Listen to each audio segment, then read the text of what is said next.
Welcome back to the Spoonie and Caregiver Live podcast with me, your host, Jordan Banderas. And before we get started, don't forget to subscribe so you don't miss any episodes of the podcast. And let's go ahead and get into today's episode, shall we? Now, have you ever felt like we get so cluttered with life that we always try to do more than what we can, and sometimes we miss steps? It could be a lot of steps, it could be one step, and we end up tripping, and then we end up going back down to the first floor where we need to start all over again. The reason why I say this is because by now a lot of people know that my wife had surgery, double surgery, which was pretty, or still is pretty hard on her.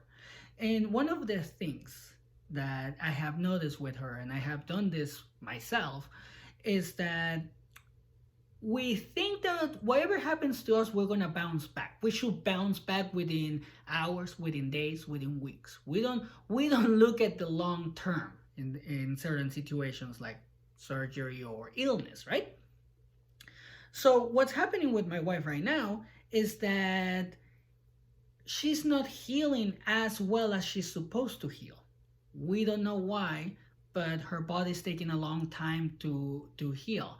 One of the things that she started doing after the second surgery is that she wasn't taking care of herself. She wasn't resting enough, like the doctor mentioned. So now she still is good. Like the surgery went well. Like there's nothing else. She won't be needing surgery again or anything like that for now. But what's happening is that she's extremely sore. She went to the doctor the other day. The doctor told her like the muscles on her legs are too sore. They don't know why. So what the doctor said to her is that she needed to have a lot of rest, which to me is okay. Like I can take care of her. That's not going to be a problem. But for her, that's almost impossible because she has never been able to do that. And I remember like on past surgeries that she had, she usually tries to start walking or doing everything on her own within a few days, which obviously can cause problems in this situation. Um, Due to her hypermobility, obviously can cause even bigger problems.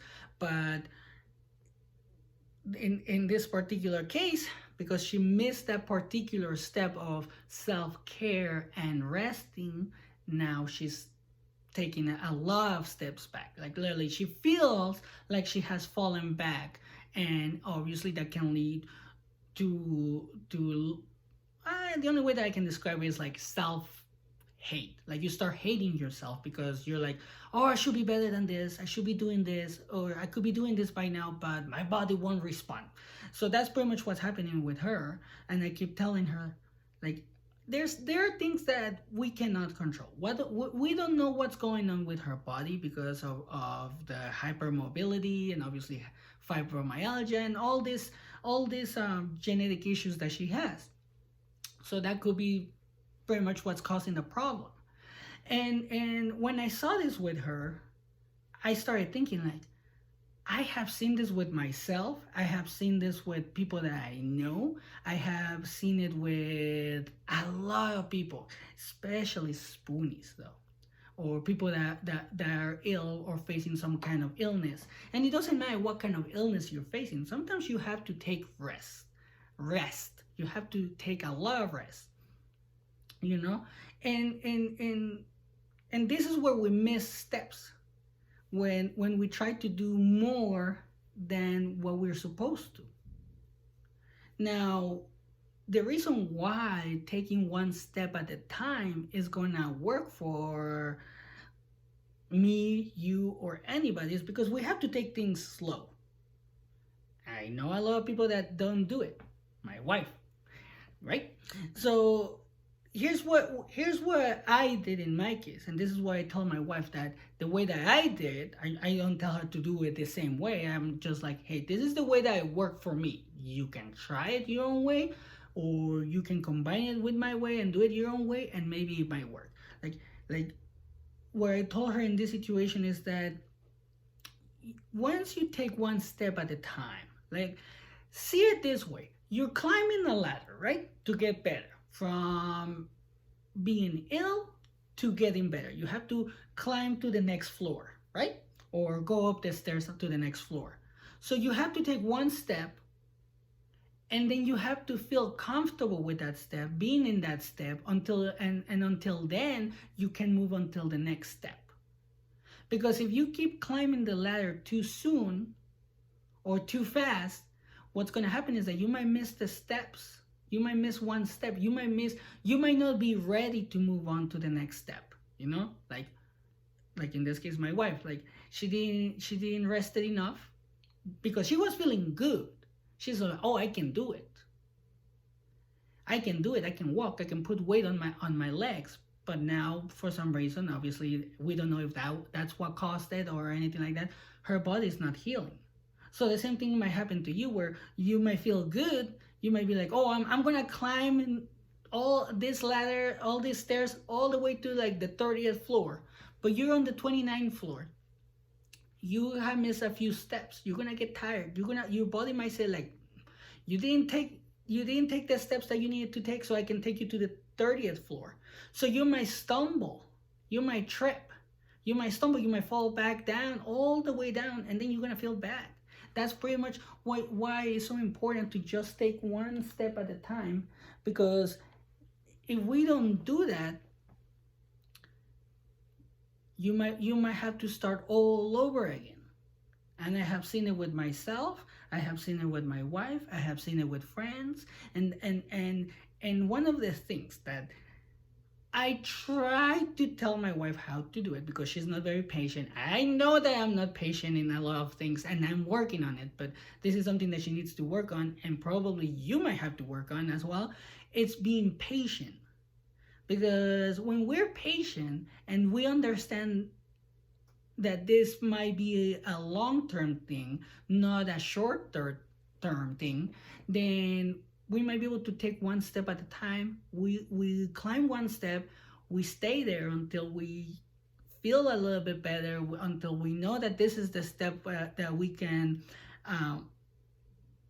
save I see it as a video game. You know, when you save the video game in a certain spot, that's pretty much what it is. Like you say like, this is the step that if I fall back down, I can start from this step and not all the way from the beginning, because I have done what I needed to do on the previous steps. So now on this one where I trip, or this particular step, where whichever step you decide, like I say, I'm using a game analogy because I used to play a lot of video games. So you say like, if I fall behind, or if I trip going on the 29th floor and I have to fall back, I can start all over again from this point. Let's say it could be like the 15th floor. It could be the 14th floor. It could be whatever floor you decide. But as long as you take the right steps and make sure that you're covering everything that you need to cover on that step, then you should be able to move on to the next. It's literally like a game like Jenga. You know, you take the wrong piece and everything is gonna fall to pieces, literally. So we need to be patient. But that is the hardest thing right now. Because you might see somebody having the same situation, or this situation may have happened multiple times to you, and you've been able to bounce back. Like my wife has had different surgeries in the past, and she has been able to bounce back. But on this one, it's double surgery. Obviously it's a little bit harder. So if you're going through something and it keeps happening over and over and again, and you're like, oh, I'm used to this, I'll bounce back. But then what if you don't?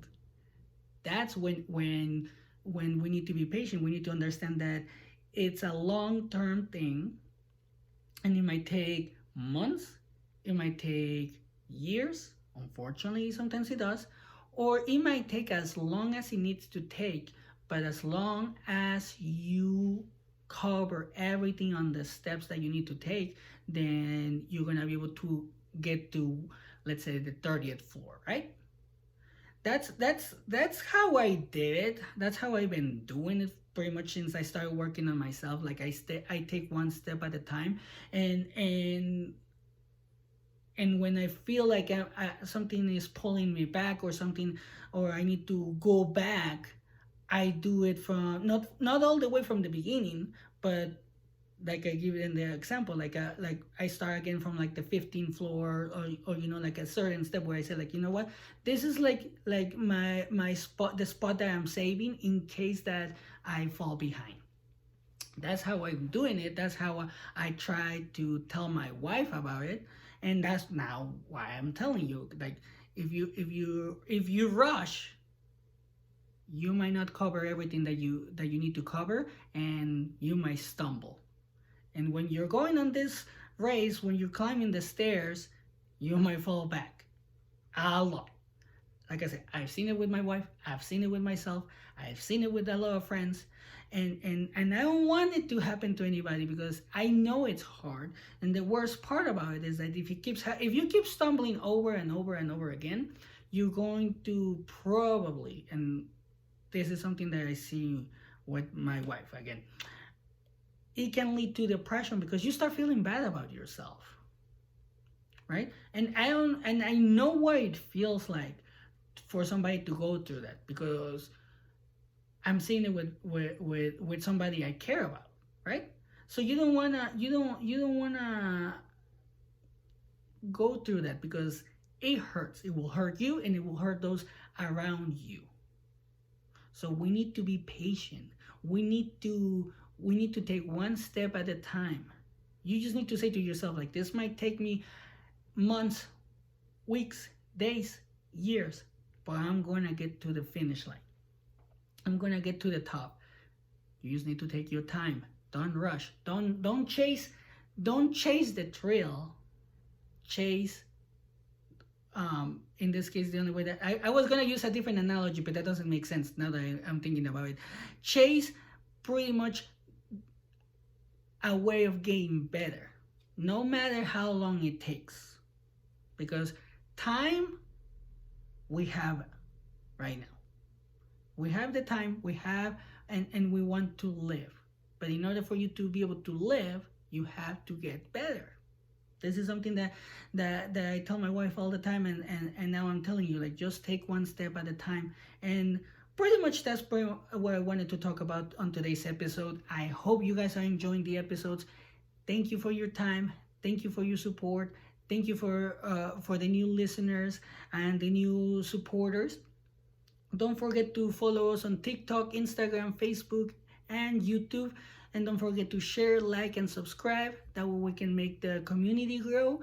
And if you want to share your story anonymously, you can send it to me at the Spoonie and Caregiver life@gmail.com. And I'll leave you like always. Always take care of yourself and have a great day.